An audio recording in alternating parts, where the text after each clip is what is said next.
Guys, this is going to be a commentary for Edison. I'm going to be playing my Blackwing Frog deck that I've featured on my deck profile here. So I'm going to be going second, I believe, into this matchup. I am playing against a deck called X Sabers, so if you guys know what that is, they're typically a deck that likes to set and play a lot of defense until they're able to draw their full troll combo. So they're going to start off the turn here with the Gold Sarcophagus. This card allows them to basically add any card to their hand. He's going to banish the Rescue Cat here so that he can add it into his hand 2 turns from now. Rescue Cat is going to help him see his full troll, so it is a good addition to the team. He's going to set a card here. I don't know exactly what he's playing. I know that it might be X Sabers because Rescue Cat in Gold Sark is typically used in X Sabers. So I'm going to attack his Ember's Blade here. He's going to take the 900 here. And I want to give him the impression that I'm playing Black Wings. So he doesn't know that I'm on frogs. Even though I do draw the dead Unifrog. The Unifrog is going to be able to be useful later on in the game as I'm able to establish my frog. So if I'm able to draw a substitute the next turn, I can tribute off the Bora. But it does look like he does have a Garsom. So Garsom, very interesting tech here. But it does play around my Icarus attack here in the event that I do Icarus attack his second monster. So I don't want to bring. I could help let him bring out the full troll and then Icarus attack the full troll. But the full troll can use ignition priority to be able to bring out his Ember's Blade. So yeah, he's going to. I'm gonna go Icarus attack. I think on declaration of attack. I don't know exactly, but this makes it so that he gets a +1 here because if Garsom gets destroyed by a card effect, he get to add any X Saber monster to his hand. So he's able to find his full troll right away. Pretty scary there for sure. But the Garsom does gain 200 attack for each X Saber that's face up on the field. So having 1800 attack means that he can attack over my Bora, which felt pretty bad. So that forces my Icarus attack on the 2 monsters and getting a +1 for him. So still his turn. He's probably going to set some back rows here. He's safe to set 2 back rows. I draw for turn, see if it's a dust shoot, and it's not a dust shoot. So I'm going to summon the Bora here, and then I'm going to swing in here for 1700. And then I'm going to set the MST, I believe, and the Mirror Force. Looks like MST first before saying the Mirror Force. I'm going to MST his Godam's Emergency Call, so he can't bring out his monster. But next turn, he's going to get his Rescue Cat. Hopefully, the Mirror Force is going to ward off his monster if he does go for the Rescue Cat full troll line. So he's going to set another back row. My guess is it's going to be another Godam's Emergency Call. I'm going to swing in for 17 here. Looks like I'm drawing pretty slow. The Gore is not doing much in my hand, as well as the Regeki Break. But at least at the very least, I can Regeki Break his big plays. If he makes a Godems, for example, and he doesn't call priority, I can destroy the Godems on the summon, so that I can prevent him from destroying my cards. He's gonna summon the Rajagura here, and the Rajagura is gonna get him another monster. He's gonna bring out the Fulham Knight. And from here, he can flip over the God's Emergency Call and bring out the Garsom and the Ember's Blade. The Garsom here is going to be able to generate a a +2. No, he gets 200 for each X Saber monster on the field, so he's going to gain an additional 600 attack, making him a 2000 beat stick. So he could special summon the full troll here, but he might be afraid of a torrential. So if he does do that, then it's going to feel pretty bad for him. So he could declare an attack with Garsom here, and if I do Mirror Force here, he's going to get another +1 here. So the Regigura was free, so the Regigura replaces itself with the Garsom, and then the Garsom replaces itself with the full troll. So he does get another +1 over here. So it looks like he's in a really good position in game 1 so far. He's going to set another back row here, and he's going to pass turn, I believe. I draw to a clue here. Knowing that he's at 3,700 life points, I need to clear his life points. So I'm going to attack the Ember's Blade in defense position. Did he? Yeah, I think he activated the God's Emergency Call to bring out the Ember's Blade in defense position to play around the Mirror Force. But now that the Ember's Blade is in defense position, the Bora is going to be able to do 900 damage to him. So he's going to have to respond to the Bora if he wants to sustain life points.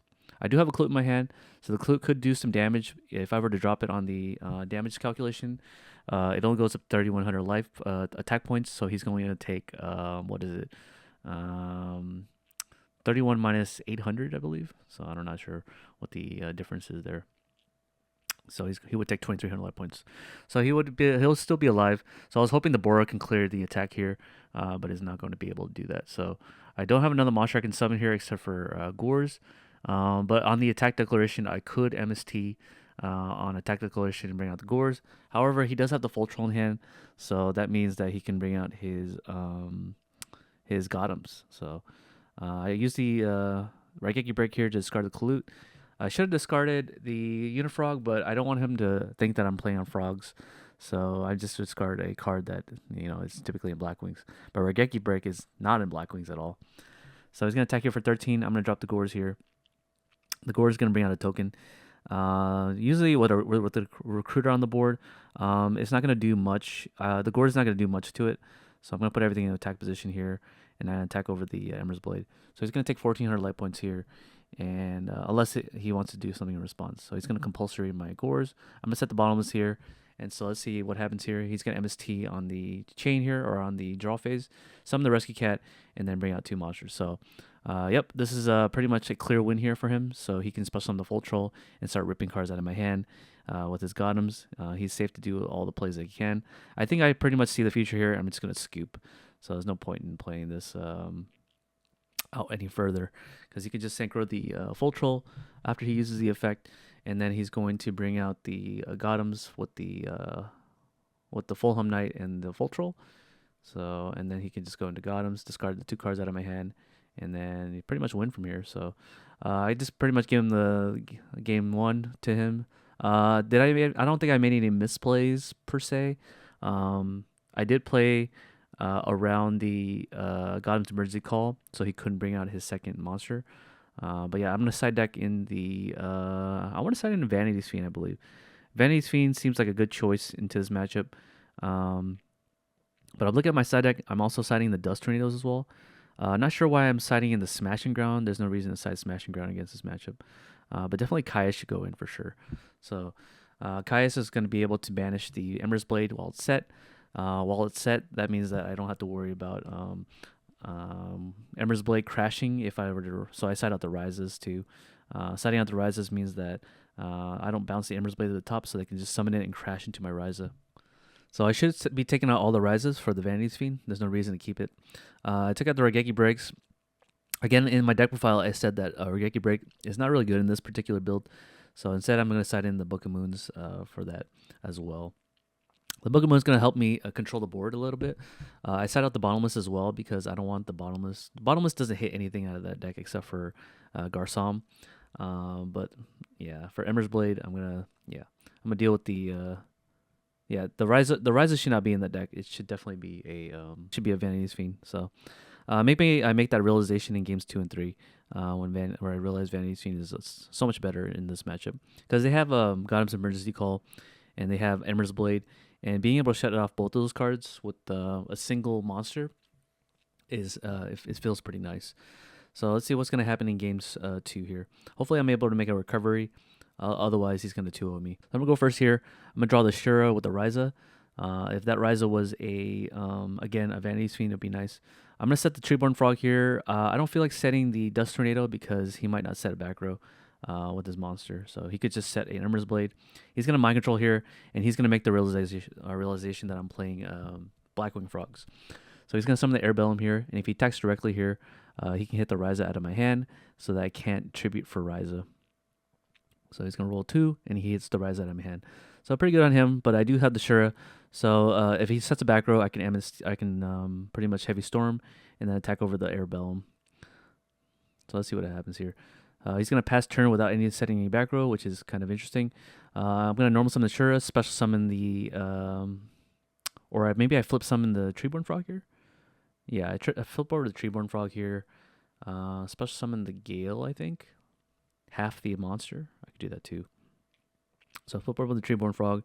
Oh, it looks like I don't choose to special summon the Gale. That's interesting. I should have definitely special summoned the Gale here. So I bring out the Clute here.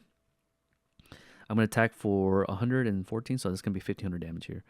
I think in main phase 2, I'm special summoning the Gale for sure. So there's no reason why to hold back the Gale here. The Gale should have done another 1,300 damage to bring him down to 5,000. So instead, I'm going to go into main phase 1, or main phase 2, and then I can go into either level 8 synchro or level 7 synchro. I think I'm gonna go for the Armor Master. Armor Master is kind of annoying to deal with against when X-Sabers have to deal with it. Catastrophe can't run over the Armor Master, and so they had to find a way to like make a Bryanak to bounce my Armor Master back. So that's the only way they can clear Armor Master, I believe, or a trap card or a spell card that they side deck in. So it's his turn now. He's gonna draw for turn. He didn't send any back rows to me, so it tells me that he has a lot of full trolls in hand, or a lot of monsters in hand, or spells that he didn't want to set. Because yeah, I'm not sure why he didn't set any back row. Maybe he does draw into a back row here, so he could do a T set. But if he does a T set, that kind of walks into the Shura here. So the Shura is kind of like in a commanding position because he can't set his Ember's Blade, because then I'll get another +1 off the Shura. I do have the Blizzard in my hand, so I could make a Bryanak the next turn to bounce his Ember's Blade if he chooses to do a simple T set or a regular set where he just sets a monster and passes. He doesn't know what I have in my back row, so he does have to play around the Icarus potentially if there is a back row. If not, I do draw another world Blizzard. I'm gonna summon the Blizzard here to revive the Clute or the Gale. I think I'm gonna revive the Clute. Yeah. So here I can make a Bryanak to bounce the set, or I can make a Mistworm. I do have Mistworm in my extra deck, so I can make the Mistworm here by synchro summoning the Blizzard, the Shura, and the Clute, and then bouncing back his set, and then this way I can do 5,000 damage total. Yeah, so I'm bouncing monster back, and I'm gonna hit him for 5,000. So it doesn't look like he has a Gores either. I think he was trying to bluff the Gores, but I don't really care about Gores because I do have the Armor Master, so I'm not too afraid of it. He's going to Heavy Storm the back row, and I think it was a Mirror Force set. No, it was a Dust Tornado. So I'm going to summon the Blizzard here, bring out the Shura, synchro into Bryanak, and then pretty much end the game. So game 3, I think I make a realization now that Rise is not that good, and I side out the Vanities and sign into Vanity's Fiend. There's no reason why I shouldn't be signing Vanity's Fiend. So maybe I'm just tired that day. I don't know what it is. Yep, so I finally sided in the Vanity's Fiend here. And the Bottomless and the Regeki Break goes out. And then I probably take out the Rises, which I do, yep. And then now I put in the Vanity's Fiend. Perfect. All right, so I finally make the realization in Game 3 that the Rises should have been a Vanity's Fiend. All right, cool. Good on me. So now we're going to go into Game 3. He's going to go first for this particular game. He's most likely going to do his normal T-set plays with the Ember's Blade. If he doesn't have the Ember's Blade, then I imagine he's going to just set some back rows and pass. Or Golsark. He could Golsark here for a Rescue Cat again, like last turn, or a Full Troll, if he already has Rescue Cat. I think this deck also plays Sangan too, because Sangan can search for a Rescue Cat. So that's another play he can do. He can set the Sangan. But setting monsters doesn't feel really good against Blackwings, because I can summon the Shura, attack over it, and then get a +2. So he's going to set a back row here. Doesn't look like he's going to commit too much back row. So he's just going to pass here. I'm going to summon the Shura here, most likely. And if he does Bottomless here, I'm going to chain the book. And that's what I do here. The book is going to save my Shura from being Bottomless. And then I'm going to set the Book of Moon and then pass here to play around the Heavy Storm.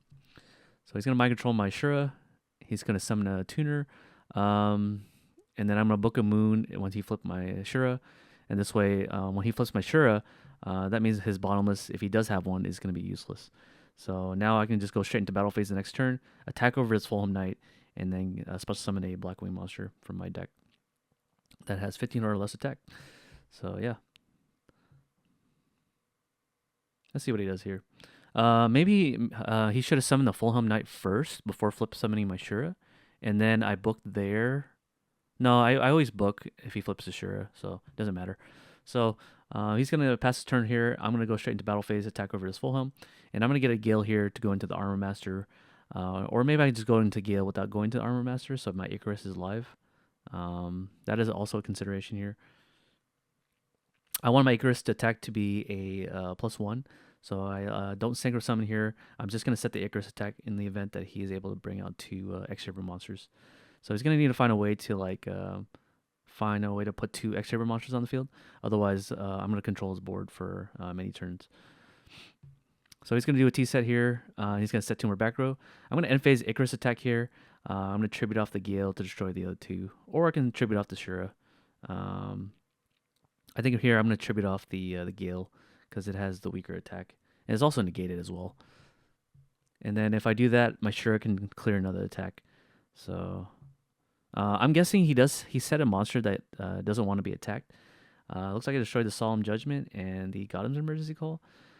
Here I can special summon the Bora here and then tribute for Caius. And that's definitely a play I can do. And then I do that. He's going to take 1,000. Yep, he's going to take 1,000 here. And if I attack with everybody, that's going to be 4,100 life points. So he's going to be at 1,500 life points. Thank you, calculator. So I'm pretty much putting him on the back foot here. He needs to draw a monster to deal with these two monsters without using the Sangan. But he did lose a lot of cards. He lost his Guardian's Emergency Call. He lost his Solemn. Looking pretty bad for him here. He's going to need to find like a Fulham Knight with the Book of Moon to set my Shura and attack over it. And then special summon another Fulham Knight to basically recover. That's a play he can do. If he does that, he'll get 2 extra monsters on the field, and he'll need Ember's Blade. So it looks like he goes into he has a Rescue Cat and a Consecrated Light and a Heavy Storm here. So yeah, we're gonna go into games. Yeah, that was it. That was the whole game. So that's my match against X Sabers. So now we're gonna go into the next match. All right, my next match, I'm going to be playing up against Lightsworn. So this is what it's going to be. I think I go second against this matchup. He's going to activate the Soul Recharge, discard a Raikou, and then he's going to mill 2 here. And he mills both spells out of his hand, including a Gold Sarcophagus. So he only has 1 Lightsworns in the grave. I do have the Bora here, so I'm probably going to summon into it. The question is whether I want to attack with this. I feel pretty safe to attack into a Gorz, but instead is a Tragodia. So this Tragodia, even with my Kalute, can run over my Bora, because he has 6 cards in hand. So, yeah, I definitely made a misplay here by attacking. Did not account for the Tragodia whatsoever. So he's going to mill 2, and then he's going to have 3 Lightsworn names in the graveyard, including a Lila. So he can pitch a level 4 here to steal my Bora and attack me to shut off my Blizzard play here. But I was definitely hoping that my Kalute would save me so that I can summon the Substitute here to tribute off the Bora. He's going to go into the Chaos Sorcerer line here by banishing his Raikou and the Phantom of Darkness. And then I'm going to take all the damage possible. And then I'm going to go down to 63 and 16. So I'm at 1,600 life points. So I'm pretty in a bad spot already. I could summon the Blizzard here to attack over the Chaos Sorcerer and then drop the Kalute. And then from there, set the Raigeki Break to destroy his monster to stay alive. But if I just summon the Blizzard without doing anything, he can definitely just use the Chaos Sorcerer to banish the Blizzard here. So it doesn't feel too good. Maybe I should have. Yeah, maybe I should have summoned just the Blizzard and passed. He banishes, and then he attacks for 17, and yeah, it will be lethal anyways. So yeah. So he's going to go down to 5,900 life points. I'm probably going to set the. I'm probably going to tribute. I'm probably gonna discard the Heavy Storm off the Raigeki Break to destroy one of his monsters. He's gonna activate the Soul Recharge again, so I think he's used 3 already. So he's gonna use 3 Soul Recharge, and then he's probably gonna go into battle phase or he can steal my Blizzard by discarding level 2. So let's see what happens here. He does have to play around a potential Icarus, so he's gonna have to find a way to bait out my Icarus attack here. And if he does do that with Tragodia, then he could just summon a monster that has at least 1,600 attack to clear me. So let's see what happens here. He tries to discard an Honest here. I remind him that Tragodia has to discard a level 2 here to steal my monster. So at this point in time, he's going to summon the Lila here. He's going to use the Lila to destroy my back row. I'm going to chain the Raigeki Break, discarding it, and destroying the Tragodia. So he's going to have to find another way to put another monster on board. Otherwise, I get another turn here. Activate the Monster Incarnation. That means he can discard and get the Chaos Sorcerer. And yeah, pretty much Sorcerer can banish the monster and then attack me with Bora. All right, so games 2 is going to start. So I have to find a way to pretty much lock out his game plan here. I didn't see a lot of traps on his side, so I decided to side the Vanity's Fiend here, as the Vanity's Fiend is going to allow me to lock him out. I'm also going to side the Smashing Ground and the T-Roar, because T-Roar is going to be really good against Lightsworns because that buys me another turn. Set out the Raigeki Breaks. Don't really like Raigeki Break in this particular build. Another builds of Frogs. Raigeki Break, I can see why people play it, but in this build, I don't like it because I have Icarus attack. So let's see what my hand here is. I take out the Regeki Brick and the Mirror Force. I set up Mirror Force because I don't want to walk into a Lila. Lila can just easily destroy the mirror. I want chainable back row against Lila and Celestia. So Mirror Force doesn't seem too good. So I'm gonna side in the T-Roars and the Book of Moon, as well as the Vanity's Fiend. I take out the looks like I side out the Heavy Storm and the MST because that'll allow me to. The MST doesn't would have been a better side deck because I can hit the Beckoning Light, but he plays Monster Reincarnation, so he doesn't seem to play a lot of back row in his deck. So I'm gonna draw my cards here. I'm gonna go first. Most likely I'm gonna summon the Swap Frog to dump the Treeborn, and then I'm going to bounce it back and pass with no back row.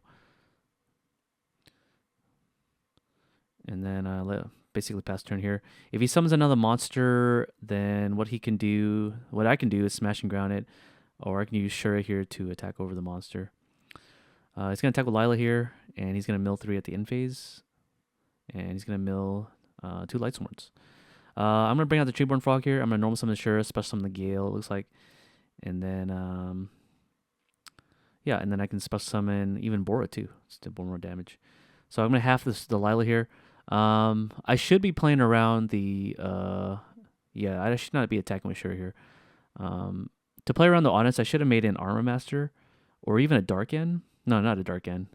Yeah, just Armor Master. The Armor Master would have saved me some life points. But instead, I'm going to lose the Shura here in the process. I think I make a play here to make a Stardust to play around the Celestia. But this feels really bad because I had to waste like 2 cards to make a Stardust here. So let's see what he does.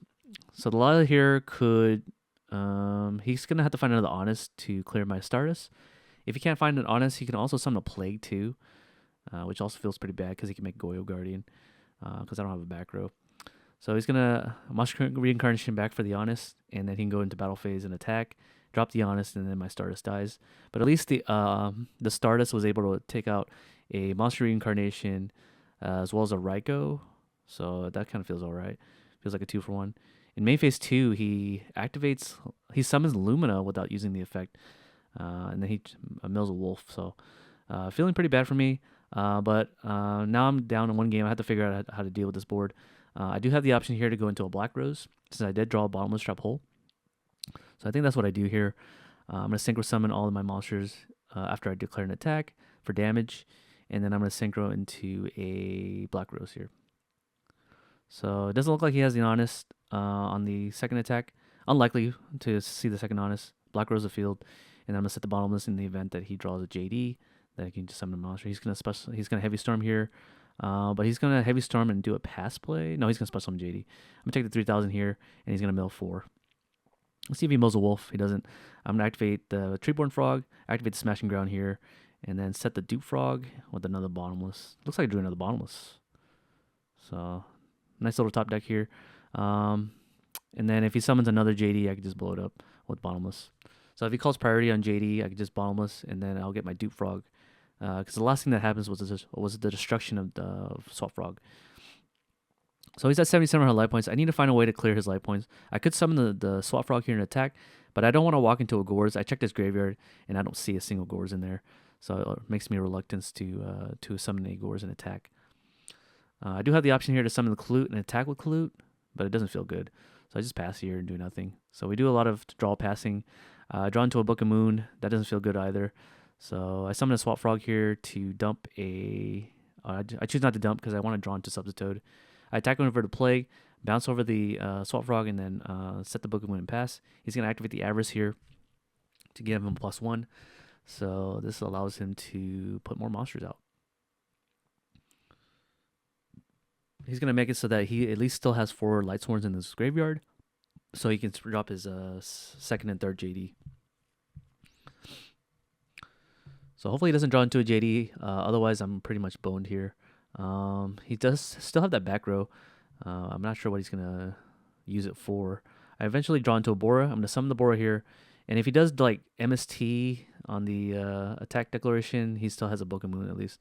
So he's going to Book of Moon on the attack declaration, so that gives me a +1. And that could be a Beckoning Light here. No, it's an MST. He's going to hit my Book of Moon. I'm going to Book of Moon my Treeborn Frog. And then I do have the Bottomless set still, so I can still Bottomless his monster. Let's see what he does here. So he's going to pass here. I'm going to finally flip over the Bora here, and then I'm going to declare an attack with Bora. Even if he does have the Gores, I do have double clue my my hand to save him from Gore's attacks. I'm going to summon the Swap Frog here to declare an attack with 1,000. And I think I choose not to declare an attack with Bora in the event he doesn't have Shura.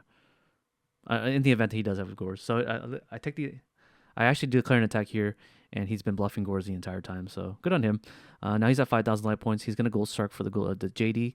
So he's going to get a guaranteed JD in 2 turns. And then he's going to pass here. I don't think he has it in play. He's going to summon Groth. So the Groth here, I could choose the Bottomless here, the Groth.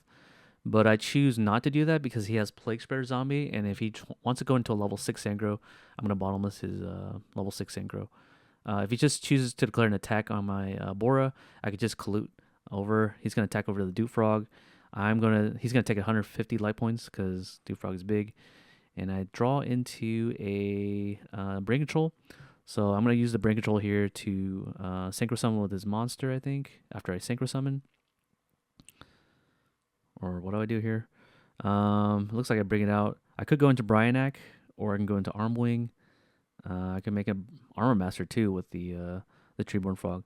So it looks like I can go into the Bryanak, I think. Let's see what I do. I take the Brain Control, and then I go into Battle Phase, and I think he scoops. Yeah, he scoops. But he does have the Necro Gardener in his graveyard. Maybe he should have saved it. So Bora has 31, and if I add another 1,400, it would have been 45. So it wouldn't be enough to kill him with double Colute. So yeah, I think he makes a realization in side decking that he had Necro Gardener still. So we're gonna go into games 3 here.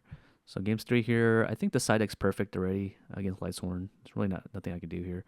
I want all the chainable back rows so that it plays around Lila and Celestia and JD.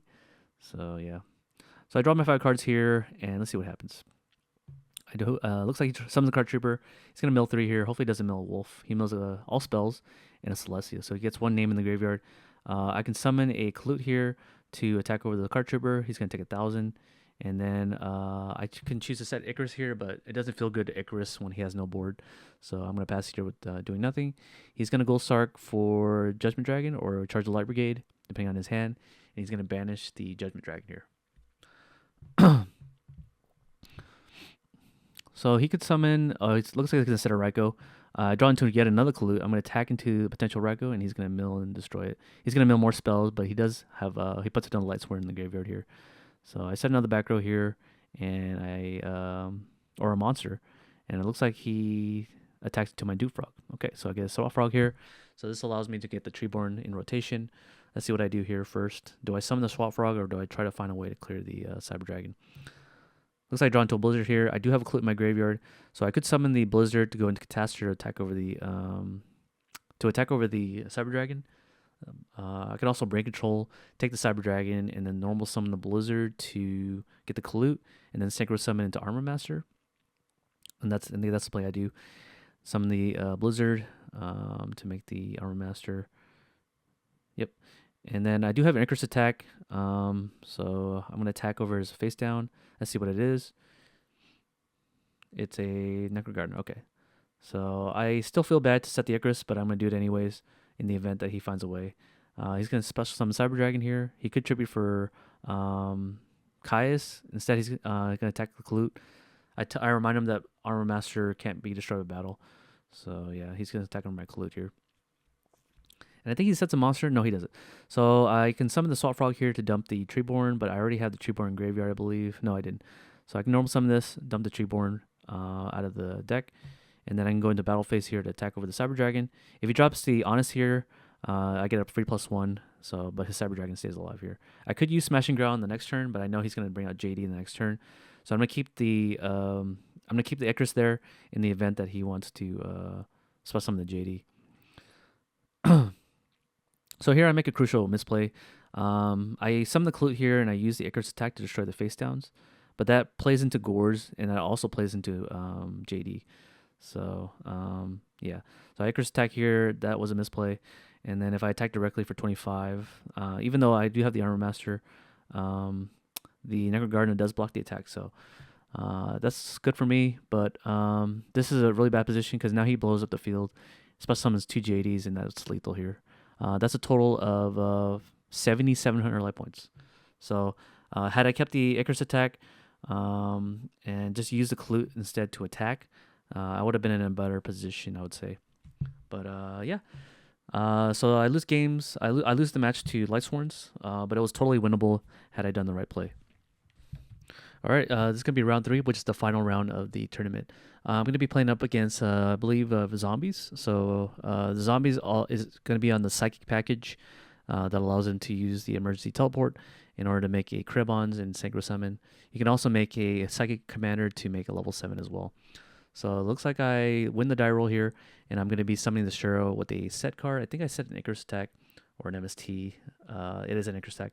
I'm going to destroy both of his back row. I'm going to summon the second Shuro out of my hand to attack over his monster. It's a Pyramid Turtle. I'm going to bring out a monster after he brings out his, because he's Chain Link 2. He's going to bring out the zombie, the Goblin Zombie. I'm going to summon the Gale here to attack over the Goblin Zombie. And I'm going to set the Icarus attack here, and I'm going to do a pass play without Synchro Summoning, because I can control the board better with the Icarus attack. Okay, so he's going to draw for turn here. With the monster that he searched, I believe he searched for Zombie Master. So if he does make a synchro play here somehow, I can Icarus attack the monster before he makes it. So he's going to summon the Mizuki here. I do have the Clute in my hand. I'm going to use it to trade it with the Mizuki, so he gets a +1 because the Mizuki is able to revive a monster out of his graveyard. So he brings out the Pyramid Turtle here. I had to find a way to deal with the Pyramid Turtle. Hopefully I'm able to draw into something. I could summon the Shura here to attack over the Pyramid Turtle, and then bring out the Clute from my deck. I can also Synchro Summon into a level 7 Synchro, but it doesn't feel, none of those play feel good, so I'm just going to attack with the Shura here to get a +1. So I'm going to bring out the Clute from the deck. He's going to bring out another Pyramid Turtle. I'm going to use the Boro here to attack over the Pyramid Turtle in defense position, and he's going to take 300 life points. So from there, I can attack, well, if he brings out another Pyramid Turtle, I can't attack anymore. So he gets the wall up against my Blackwing deck. So I have 4 Blackwing monsters. Lots of things I can do, but instead of what I want to do here is tribute summon the Substitute to tribute it off to make the Swap Frog to dump the Treeborn here. The Swap Frog is going to bounce back my Clute back to my hand, and then I'm going to use the effect of the Swap Frog to bounce back for the Unifrog after bouncing my Clute back, and then I'm going to special summon the Dupe Frog to make a soft dupe block. And I'm going to leave the Icarus attack set so that I could destroy 2 more monsters. So he hasn't dealt with my Icarus attack yet, but soon I will be able to do so. He's going to activate the Book of Light here, which is really good against my 1 Treeborn Frog that I main deck. He's going to sacrifice for Caius, and I think he's going to target Gale with Caius, and I'm going to chain Icarus attack to destroy his 2 monsters here. So he's in a top protecting position, I think. He has already normal summon. The best thing he can do now is to set a back row and pass. But I do have the Unifrog line here, so I can attack with my Unifrog to destroy the back row, and that's going to be able to clear out his back row and then take out his return. So attack him for 1,800. So the Unifrog actually does kind of work in the Blackwing deck after all. I know he's going to pass without doing anything, trying to play Bluff of Gores, I believe. I'm going to summon the Clute here. Attack for 400, attack for 14, and then I'm attack for 1,800 life points. So let's see what he does here. Looks like he goes into 2,700 life points. Main phase 2, I'm going to use the Swap Frog to bounce back the Clute here. And so I do have the board that I talked about in my deck profile finally, where my Shura is gaining a lot of value. So he feels safe to set a back row now, but he's going to set 2 more back row. I don't think I have an Icarus attack set, otherwise I would have used it. That would have been my 3rd if it was. I'm going to go straight into battle phase and attack. I was hoping to draw into a Caius here to be able to tribute and banish the monster. So it looks like I could summon the Substitute, but it doesn't feel too good. My 1-for-1 is pretty much dead. He sets another back row and passes. I draw into a Ryza here. So best thing I can do here is tribute summon for Ryza by tributing the Swap Frog, and then bouncing back his monster and attacking for 24. I could also tribute off the Substitute as well, but I don't feel that's conducive. So he's going to Torrential on the summon. It's going to make me miss timing on the Dupe Frog. And then, and then he gets a Plague Spreader Zombie. So now I'm in a bad position because of the torrential. So I need to find a way to do 2,700 damage. Otherwise, it's going to be lethal. It's going to summon the Spear Reaper. I'm going to let him resolve the Spear Reaper because I like the Mirror Force over the cards in my hand. I think he hits the 1-for-1 out of my hand because it ended up being a dead card anyways. So he rolls, he discards the 1-for-1, which I can't use. I draw into the third Icarus attack, so I have some hope that this game is not over yet. I'm going to attack the Clute into the Spear Reaper. He's going to take 11, and that's going to bring him down to 1,600 life points. I'm going to set the last Icarus attack. So if he summons another monster to try to deal with my Clute, I do have the Icarus attack here to deal with it. So he's going to go into the Musician King first, and then he's going to summon the Plague Spreader Zombie from the top of his deck by top decking. Oh, no, he goes into the Zombie Master, so... he doesn't call priority on Zombie Master, so I'm going to activate Icarus attack here. Even if he did call priority, it would resolve without effect anyways. So, but he does have a Plague in hand, so maybe he should have called priority to discard the Plague Spreader Zombie at least, so he can synchro summon with the Musician King. So, yeah. So the Musician King ends up dying here. And then I had to set the Dupe Frog because I don't have anything. He's going to knock the Dupe Frog, MST to the back row, set a monster and pass. I'm going to draw an MST. I'm going to do a T set because I don't have Treeborn anymore. So there's no point in trying to cover my back row. So do a T set here. If he draws a Caius, he gets to do damage. He does not draw a Caius. So he's going to pass turn, I believe. Yeah, I'm MSTing in the back row. He's going to sack for Caius here. I draw a Gorz for turn. So if he does attack with Caius, my Gorz is going to be able to deal with it. He makes a Dark End play or a level 7 Synchro play first, which I disagree with. He should have attacked first with Caius and then make a Dark End in main phase 2, because at least he'll be able to trade. He'll sustain his life points. But no matter. Gorz saves my day. So now we're going to go into games 2 against zombies. Against the matchup, I do want to side in the Vanity's Fiend. I didn't see a lot of trap cards in his deck. So I'm going to side in the Vanity's Fiend. I'm going to side in the Dust Tornadoes to hit any back row, and a T-Roar by the looks of it. Zombies is one of those decks that likes to OTK when the setup is right. So I'm going to side in the T-Roars if I can find room. Take out the Red Break. I really don't like that card. I don't know why I put it in the main deck. I side out the MS. I think I side out Mirror Force against the deck because I want chainable back rows. I keep in the Dust Shoot because he does play Goblin Zombie. So if I attack over the Goblin Zombie or his Goblin Zombie goes to the graveyard and he searches it, then I can Dust Shoot because he'll have a larger hand size. So that's what I like about siding Dust Shoot against zombies. Or keeping Dust Shoot, I'm sorry. Yeah, it looks like I set all the Rises. Rise is pretty useless against zombies because I can just bounce. If I bounce back a Pyramid Turtle, it doesn't feel too good. So because he can just summon the Pyramid Turtle and start attacking me. So he's going to set a back row, set a monster without doing anything. I'm going to summon the Shura here or the Swap Frog, one of those two. I think I summoned the Shura here. There's no zombie monster that could deal with my Shura, except for a Spirit Reaper. So it looks like I go for the Swap Frog line to dump the Treeborn, and then I'm going to bounce the Swap Frog and pass. Pretty much bluffing a Gorz, even though I don't have any. He's going to flip over the Pyramid Turtle. He's going to go into either a level 6 or a 7. He's going to go into a level 7 here. He can go into Urbellum to make me skip my draw phase. So that feels good. But if he makes an Urbellum, he has to play around the Gale and the Kalute if I have a Shura. So, I mean, this gives him a +1 in the future. So he's going to attack for 22. No, he's going to book a life. So he's going to banish my Treeborn Frog. And now I'm on the back foot.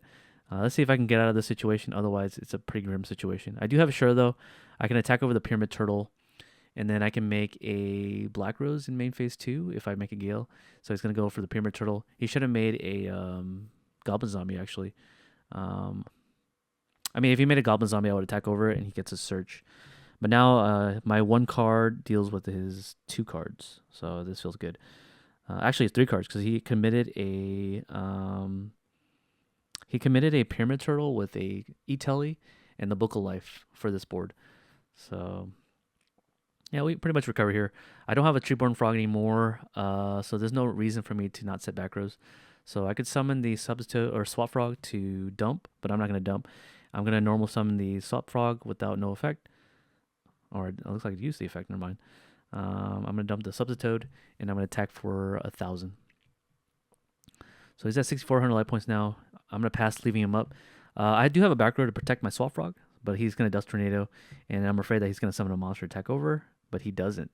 So I summon the Vanity Fiend by tribute summoning my Swap Frog, putting 3 darks in my graveyard, so that if my Vanity Fiend does go to the graveyard, my Dark Arm will be alive. So I think that's what I do here. He Torrentials on the summon here. That puts 3 darks in the graveyard.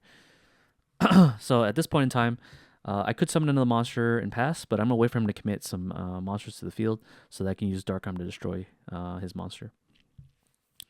So yeah, his Book of Life would be able to circumvent the... his Book of Life would be able to circumvent the Dark Arm from coming out, but I do have a Blizzard in my hand, so I can Synchro Summon after and then make the Dark Arm after. So he's going to pass here. I'm going to summon the Dark Arm, and even if he does have a Gores here, it doesn't. It's not too good for him.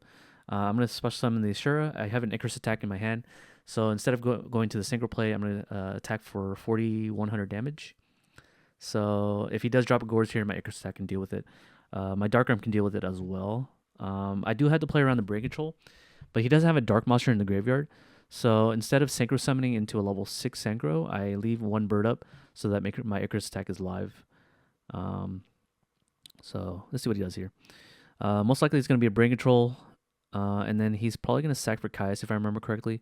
Yeah, and then he's going to target my monster. I have to chain the Icarus here to destroy my my own cards, because I don't want to deal with the Caius. Yep. And then I'm going to draw Borer for game and then attack him. All right. So that was a 2-0 victory against the Frog player. I mean, against zombies. So the Blackwing Frog has a lot of applications, as you can see in this matchup. Being able to go between the tribute fodder plan and the... actually, the whole deck kind of tributes. So the whole deck being able to tribute means that... so the whole deck being able to tribute summon was... useful because I can banish cards that are set, such as Raikou and Hamster. That's kind of the idea. And if they have Raikou and Hamster, this deck does better against Vayu Turbo, as it is able to clear those cards without having to mill. And if you don't give the mill option to the Vayu Turbo players, they won't be able to make the arm wings and the plays that make them win the game, essentially. So, yeah, Blackwing's doing things, but Blackwing with Frogs still doing things. I guess that's what happens when you play put two meta decks engine together and see how they can be cohesive and have synergy together. So anyways, that was the gameplay video. Hope you guys enjoyed the gameplay video for Edison for Blackwing Frogs. And signing out, Playtester RL. See you guys later. Peace.